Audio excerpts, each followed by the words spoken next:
with only 3 days left to go now in the month of July. Thank you for being with me this evening on the 28th day of the month.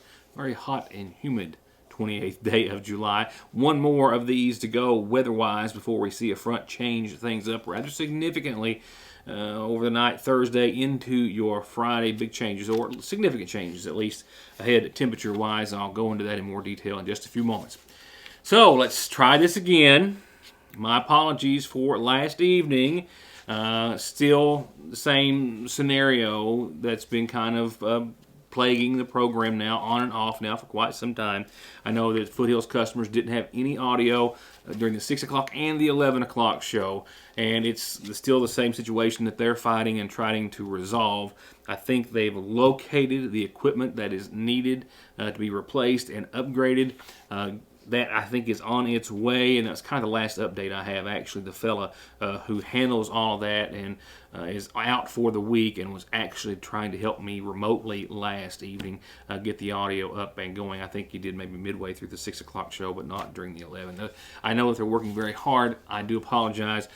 Trust me, it's as frustrating for me as it is for you. I do wish to. I know a lot of folks say, well, sorry I called. No, I'm fine with everyone calling.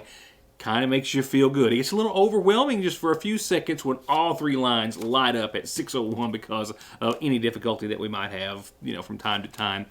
But it lets me know everyone's watching and really wanting to see the show. So I'm good with that, so please keep those calls coming. Don't hesitate to call and let me know if you have any issues. Right now, it's just the same situation, the same piece of equipment that they are just having to patch until they can get it replaced and upgraded, and we'll all be so much happier when that happens. So I'll keep you up to date. It's getting closer, I promise you. But anytime you have any difficulties of any kind, audio or video, if there's not a message up saying, if I'm not either here on this program and in person, or there's not a message saying, hey, I'm not in the office today for some unknown reason or some reason, call your cable provider and let them know that you're having issues, because indeed that will be the source of the problem.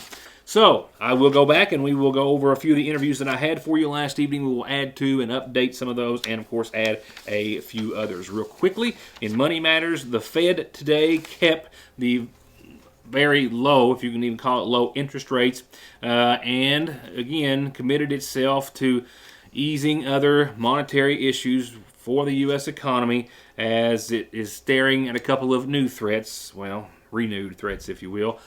Increasing inflation, as well as rising COVID infection rates. They say that they are closely watching both, and they're keeping the interest rates exactly as they have been now for many months as a result of those two variables.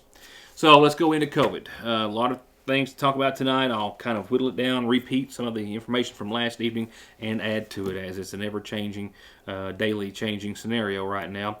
But as I told you, or tried to tell you on last night's program, in lieu of the Delta variant spread in a major shift yesterday, the Centers for Disease Control and Prevention said that fully vaccinated people should wear masks in certain indoor settings, and advised everyone to wear a mask in school regardless of a person's vaccination status, as Delta is just taking the country by storm.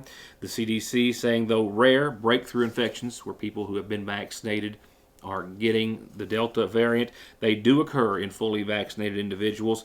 However, unvaccinated people account for nearly all of the current deaths, as well as those hospitalizations and positive cases.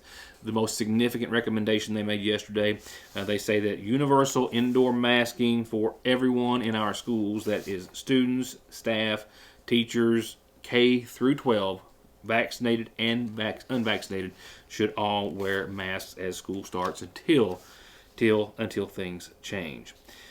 We also know that the CDC today has revised its COVID-19 testing guidance for those of us who are vaccinated.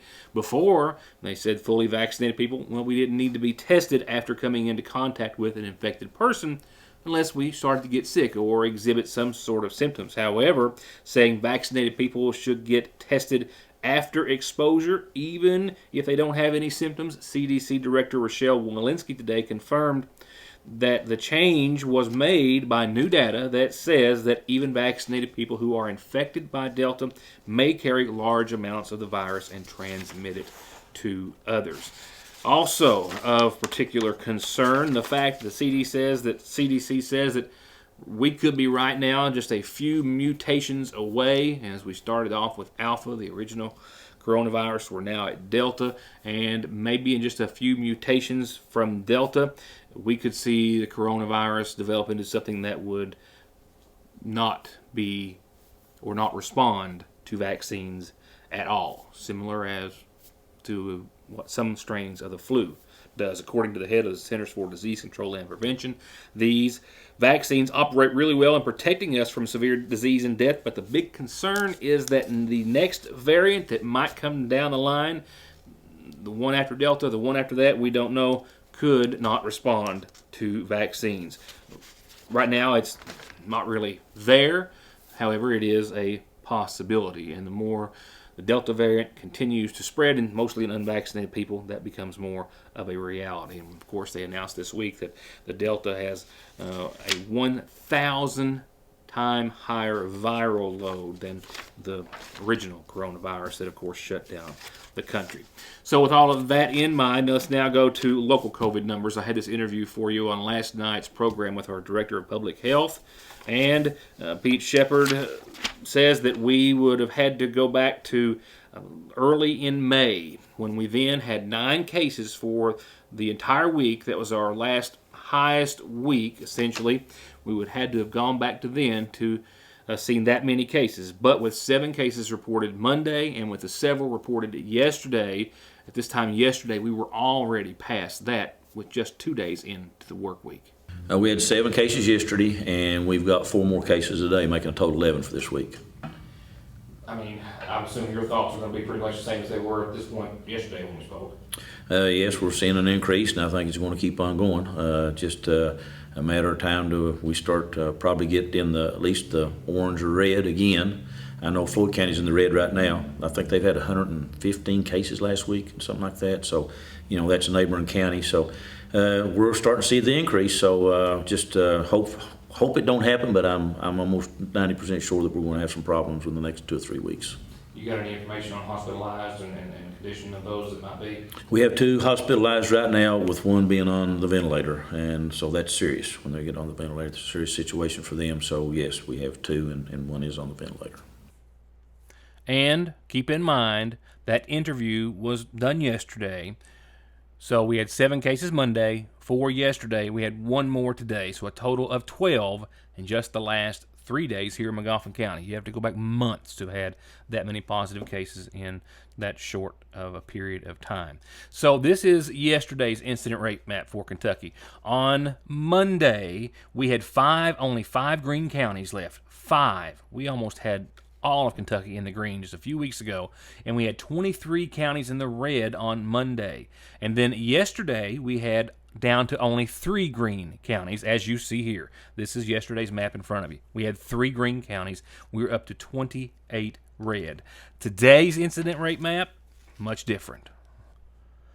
The green counties, not so much. We've actually added 1. We're back up to 4. But we currently have 36 as of today. 36.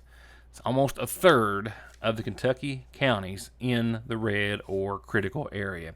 Floyd County is up to almost 60, as you can see. Magoffin County and Morgan still well into the yellow, but we are among only 18 yellow counties. And with numbers that we've seen early this week, we'll be up into the upper ranks of the yellow threshold, I'm afraid, before the end of the week. Today's positivity rating, more than the 8.11% that we had on yesterday.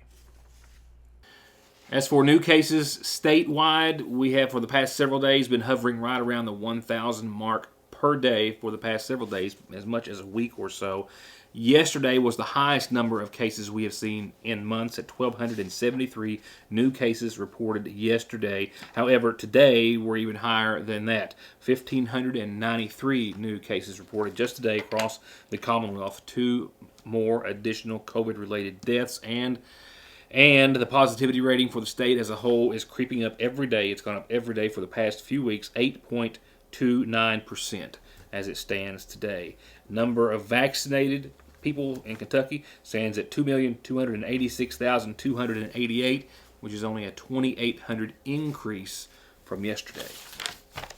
Also from the governor today, real quickly, a new mandate: all Kentucky state employees, including those who've had their vaccine, fully vaccinated, are going to have to wear masks while being indoors working in state offices. And also anyone who is entering, visiting, has business in any of the state offices as well, vaccinated or not, must as well put on a mask. This goes into effect on tomorrow, and it's in response, of course, to the U.S. Centers for Disease Control and Prevention recommendation, which came yesterday, that I just referred to.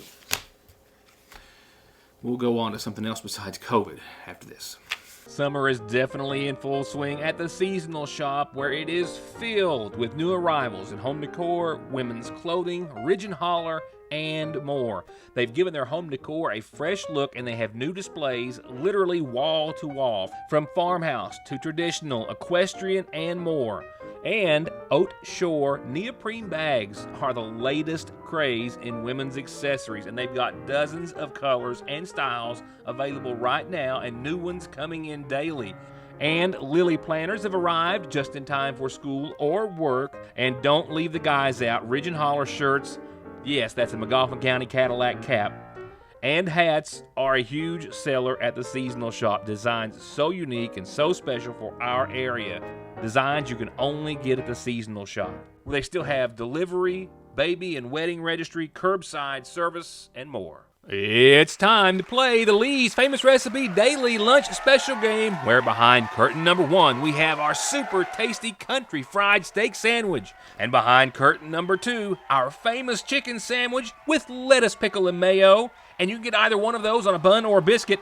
But wait, behind curtain number 3 our extra famous footlong with homemade chili, and all 3 come served with our famous hand-dipped potato wedges and a drink. Monday through Friday for lunch from 11 to 2 for just $5 plus tax. You're a winner either way you go at your Sayersville Lee's Famous Recipe. I'm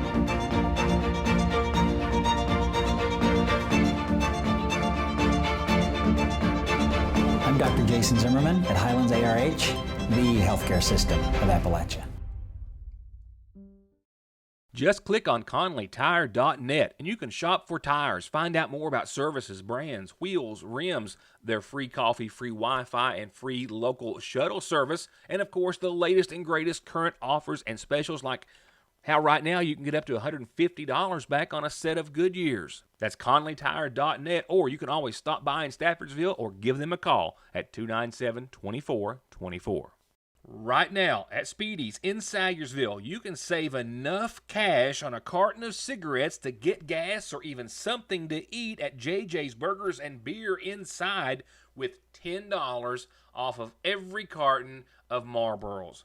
And right now, they've got $6 off cartons of Eagles and $3 off every carton of Sonomas and LDs. Stop, shop, and save right now at Speedy's in Sayersville. Parkway Pharmacy, as always, promises the quickest service with the very best care and prices, and to always have someone there to talk to when you have a question, with 3 pharmacists, curbside, drive-through, and call-ahead service. Parkway Pharmacy in Sayersville, 349-4400. Where you can always talk to a pharmacist when you need one. You may have seen myself and Mayor Pete Shepard and Paul Gumby Montgomery, as well as our neighbor, Paul Howard, up on Church Street, who came by and stopped and gave us a helping hand, erecting a sign, a street sign, at the end of Masonic Drive or Lane, I'm not sure. Regardless, coming out of the courthouse, that sign is to be unveiled this week. They're having their outdoor meeting. Several hundred Masons will be here in Sayersville for their outdoor meeting and all the events and festivities that they have planned, and that's one of several new signs that will be being installed and put up and then dedicated here in the coming weeks. But it was yesterday that I sat down with Pete Shepard, who gave us some details about 2 very important and fun things. Let's talk about fun things. A free day in the Ramey Pool with eats and treats and fun next Tuesday for anyone and everyone, and they hope everyone, as well as Founders Day, as it's going to be called again after a long, long hiatus. Well, that has been set as well. This was a great idea. Yeah, I did too, and my brother come up with it, so that's even better. We was sitting around, and Judge Warman to me and my brother Johnny, and Johnny said, we ought to give a free day at the pool. So we just said, okay, let's do it. So next Tuesday, August the 3rd, from 12 to 5, Ramey Pool is going to be open to the public, free for all. And just come and have a big time. We'll have hot dogs free, so you can eat and swim all day long and enjoy Ramey Park free of charge. And that's sponsored by me, Judge Warman, and my brother Johnny Shepard. And I know that you guys are, a lot of folks have pools now, and that's one of the reasons the pool doesn't see as much attendance as it used to, but I know that you're reaching out to everyone just to kind of come down and spend the day together this way. Yeah, come down. If you haven't been down, the slides are great. I got a grandson, he loves them. He goes over there, and the other night at school, one night, I bet you went down that thing 30 times or 40 at least. Had a great time, and the pool's nice. We got a nice pool. It's an old pool, but and this year it seems to have been a lot better, which we've changed the times on it a little bit. And I've talked with Judge Warman, and we're thinking about kind of maybe expanding or improving on it next year with maybe some of the flat water type stuff for kids to walk through with the showers and stuff like that. We throw that idea around. So, if you come out and support the pool, then it makes it easier for us to improve things and keep things up and make sure everybody can have a good, safe time at the pool. And the other real reason we're here today, good reason, is Founders Day. I know that just that rolling off the tongue sounds so much better. Yeah. So much happier. But tell me about it. I know you're kind of like 4th of July, you guys are trying to make it bigger and better. Well, our 4th was a great success this year. We've had a great time, and now it's back to Founders Day, and we're hoping to have a big time this year. A lot of festivities. We've got the same stuff. We've got the pageants. All the pageants are going to be back. We've got music on Saturday night, which we kind of didn't have for a couple of times, and we're hoping tentatively to have fireworks. We're going to honor the businesses, the heroes of the pandemic, and when I say the heroes, I mean any store, any employees that were open during the pandemic and had to work for essential services, such as grocery stores, restaurants, not just the medical profession, but anybody. And we encourage everyone to try to come out and put something in the parade so we can honor you. And like I say, it's just not medical. We think the heroes were the people that had to come out and work, had to give the services, the dollar store people, and just make it a great day, a great Founders Day for them. We are going to kind of remember two of the families. The first two, I think, was the Adams and the Prater. We're going to just remember them. We don't have a book or nothing. They've got books from the old times, but it's not been updated. The DAV is going to be honoring Henry Joseph at the community center on Saturday morning. I think they're going to dedicate a wing of the building to him.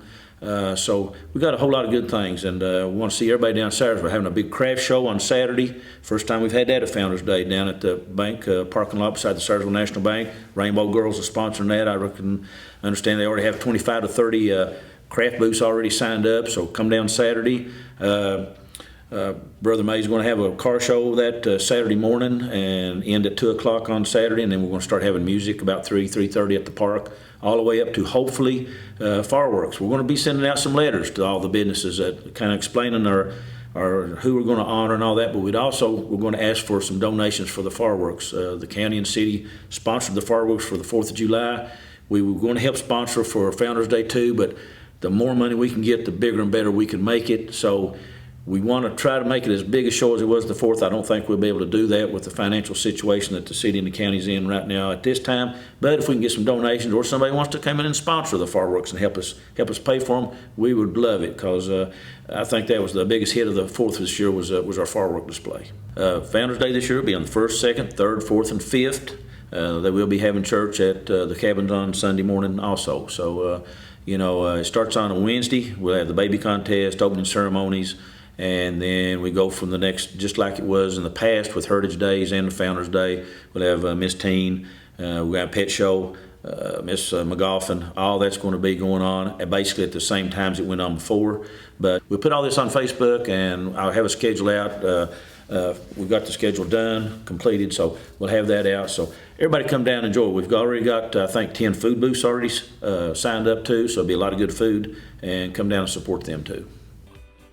Now let's go on to our Farm Bureau community calendar for tonight. A couple of birthdays. Happy birthday, Shauna Sharp. Shauna from your mom and dad, and from John and the boys, and the whole big long list of family and friends. Happy birthday, Shauna. Happy birthday. We hope you've had a good one. And Denise Gamble from a host of friends and family. To you too, happy birthday to you as well. A couple of other announcements we need to go on to. Friday Night Lights making their way to the Magoffin County High School football field this Friday night. This is for campers in Magoffin County, grades K to 6, 7 to 10 at the high school football field. It's there that during this 3-hour camp, after you storm through the barrier, if you will, whatever they call it, onto the field, well, you're going to get to practice and play. High school football players are going to be there. It's going to be a great time. The banner, that's what it's called, the banner. And they hope that kids in grades K through 6 who might be interested in playing football or just want to come out and have a good time, well, they'll stop by. And it is $10 per camper this Friday from 7 till 10. The big Christmas in July vendor event is Saturday, 10 in the morning till 5 in the afternoon. This is at the Renaissance Center right downtown in the red light, just 2 or 3 doors down from our office and studio. Pampered Chef, t-shirt sales, Scentsy, Avon, Tupperware, paparazzi, tumblers, homemade towels, homemade dog treats and dog items, and they'll have food for the people there too, the two-legged variety, hot dogs and soft drinks for purchase as you come and check out everything at the Christmas in July vendor event, Saturday 10 till 5 at the Renaissance program. And to all veterans in Magoffin County whose name is not adorned on the Veterans Memorial Wall in the Ramey Park, they are getting ready to have another etching to add any additional names that need to go on, and they need to know who you are. If you are a veteran or you have a veteran in your family whose name is not on, please give the judge's office a call, 349-2313. You need to do so by Friday. That's the deadline before the company comes in to etch those names into the wall. And the Sayersville First Baptist Church has Vacation Bible School next week, 2nd, 3rd, 4th, 5th, 5:45 to 8 nightly, where they will be unearthing the truth about Jesus. And I have a calendar opening for you every night that you need something on it there, and that's birthdays, anniversaries are as well included for free. Just tell me. I'll tell everyone else. Moving on to obituaries, brought to you nightly by the Magoffin County Funeral Home. Services were held earlier today for Nanny Collinsworth, the daughter of John and Lou Coffey Dingus. After 58 years of marriage, she was preceded in death by her husband Glenn Moore, and she was survived by her son Doug, daughters Peggy Measle and Nadine Griffith, 7 grandkids, and 12 great-grandchildren. Again, services held earlier today in her honor. Services are pending at this hour for 86-year-old Louise Vanderpool of Sagersville. She passed away today at her home, those to be announced soon by the Magoffin County Funeral Home. And services also still pending at this hour for 52-year-old Tammy Cole of Sagersville, who passed away at the Hospice Care Center in Lexington on yesterday. Arrangements to be announced soon by the Magoffin County Funeral Home. There's no missing that this is the new McFarland and Tinker Law Office location on the Mountain Parkway in the former Farm Bureau building in Sagersville, just like there's no denying that their nearly 60 years of legal experience has won their clients millions and millions of dollars in disability, auto accident, and wrongful death cases. It's where your case matters to you and to us. McFarland and Tinker, also Griffey approved. It's back. Boy, oh boy, is it back. The 17th annual Magoffin County Community Day is set for Saturday, August the 21st, 10 a.m. in the Ramey Park in Sagersville, where a $10 ticket gets you in to see music all day.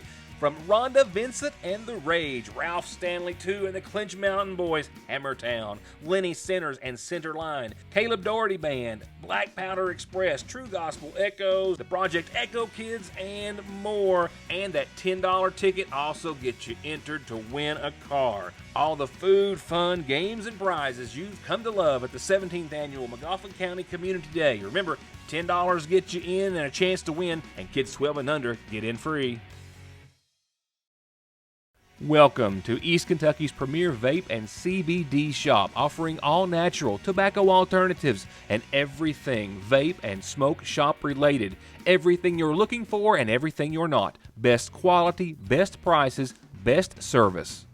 Come to Appalachian Smoke Shop for all your tobacco alternatives and accessories, as well as products like CBD, kratom, and legal THC that people are telling us they're using to treat pain, anxiety, depression, difficulty sleeping, and lack of energy, as well as just for overall wellness. Make it your one stop, Appalachian Smoke Shop. Appalachian Wireless is proud to offer the Emergency Broadband Benefit Discount. This federal program can reduce the cost of our 25 gig unlimited plan by up to $50 a month. If someone in your household qualifies for certain government benefit programs or experienced substantial loss in income in the last year, you may be eligible. Only one discount per household, and it's only available until allotted funds run out. For more details, go to AppalachianWireless.com/EBB. We are you. We are Appalachian Wireless. Unlimited data speeds will be slowed to 512 kilobytes after 25 gig per line. Call the pros. All Pro Gutter Works specializes in seamless gutters, vinyl siding, metal roofing, replacement doors and windows, remodeling or adding on to your home with free and fair estimates backed by decades of happy and return customers with guaranteed satisfaction and 18 months 0% financing. All Pro Gutter Works. 349-9999. The following report is one that actually came from the editor, I believe it is, at the Licking Valley Courier, Miranda Cantrell, who shared this story with my editor, Heather Oney, here at the Sagersville Independent. This report to run in this week's edition of the Licking Valley paper after the Morgan County Sheriff's Department arrested 3 people from Magoffin County after a weekend traffic safety checkpoint. In Morgan County, it was there that Sheriff Greg Motley told Miranda Cantrell that at around 10:20 on Saturday, they made a traffic stop and ultimately arrested these 3 individuals. It happened just earlier this week at a traffic safety checkpoint in the Salem area of Morgan County. Cantrell, in her story, outlines that the Sheriff's Department, Sheriff Greg Motley, says that around 10:20 on the night of Saturday, near the intersection of 205 and 844, a white Camry was being driven by 28-year-old Elmer Ratliff of Sagersville and was stopped at the traffic safety checkpoint, where it was determined that he was driving on a suspended license, and that happened around the same time that their K9 unit, Molly, a chocolate lab, hit on the vehicle and prompted a search, which yielded almost 18 grams of methamphetamine, as well as scales to weigh and resell the drug, multiple bags of marijuana, and about $450 in cash, a loaded needle as well containing what was believed to be methamphetamine, some Narcan, and a handgun also discovered in the car. As a result, Ratliff was charged with possession of a controlled substance in the first, operating on a suspended or revoked operator's license, failure to produce an insurance card, and possession of drug paraphernalia. 2 passengers in his vehicle also faced charges. 50-year-old Jerry Shepard with trafficking in a controlled substance and possession of paraphernalia, and 27-year-old Elsie Adkins Mullins of Sagersville, charged with theft of identity of another person, was also arrested on a bench warrant for failure to appear in Magoffin County Circuit Court. All were lodged initially in the Round County Detention Center. And here's something I'm anxious to find out more. Wish I was there. I would have liked to have had his ear for a few moments for a couple of obvious reasons. Nevertheless, we will find out more. But it looks as though he was pleased to be touring the new farmers market in Sagersville. Yes, that's President Eli Capilouto of the University of Kentucky. That Eli Capilouto stopped by to see the farmers market here in Magoffin County. I'm assuming apparently earlier today. I don't know. Our ag agent Courtney Jenkins has, rightfully so, a very big grin on her face. Yeah, I got a couple of kids coming down there, Mr. President, I'd like to talk to you about. Maybe next time. A very wonderful surprise visit. I'm sure one they were gracious for. You never know who you're going to see at the farmers market. But wow, what a pleasant surprise. And what a beautiful facility. If you didn't see the report from opening day here in the program and you haven't checked it out, you're missing some really great items and a great facility for them to be sold by our local farmers and producers.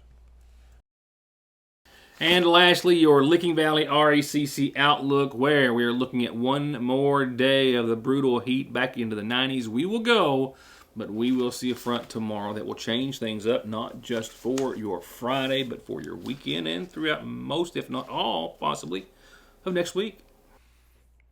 Yes, it was sunny and it was hot, and we hit the 90-degree mark here in Sagersville with a very, very light northwest wind. I didn't really feel it, to be honest. We'll see 68 degrees under mostly clear skies tonight and still a calm wind ahead. Tomorrow, mostly sunny and hot, with daytime highs estimated to be right at 91. Your heat indices will make it feel much closer to 97 degrees as it did similarly today. Now, we will see a little bit of a breeze tomorrow, a light southwest wind becoming west, 5 to 9 in the morning, maybe up to 10, 15, 16 miles per hour at times. So that might help knock the edge off just a little bit. That is out and ahead of this next scenario that will give us some shower chances. And actually, by tomorrow evening, mainly after 7 o'clock tomorrow night, we'll see about a 50% chance of showers and storms. We're only going to see 72 degrees for nighttime lows as that system rolls through. So it's going to be a little sticky tomorrow night. Winds still out of the west. Maybe a quarter to maybe a half inch of rain tomorrow night with this setup. Tomorrow, lingering showers to the tune of 50% into your Friday afternoon, mainly before 5. But Friday, mostly sunny, and temperatures start to back off down to the mid-80s, 85 and 62 for your high and low, mostly sunny, and again a 40% chance of showers mainly before 5 o'clock. Saturday, much better, low 80s, 82, mostly sunny skies. Shower chances will hover right around 20% or so. Into your Sunday, still low 80s, 83, mostly sunny, still about a 30% chance of showers anytime after 10 o'clock in the morning, 60 that night, and Monday we bottom out, if you will, at 80 degrees for your high, 58 for your low, and we dry out as well. Sunny and clear. We will ride that pattern out through at least Wednesday of next week, where we'll go from low to getting up close to the mid-80s, but sunny and dry. That's it for now. Good night, everyone. See you tomorrow.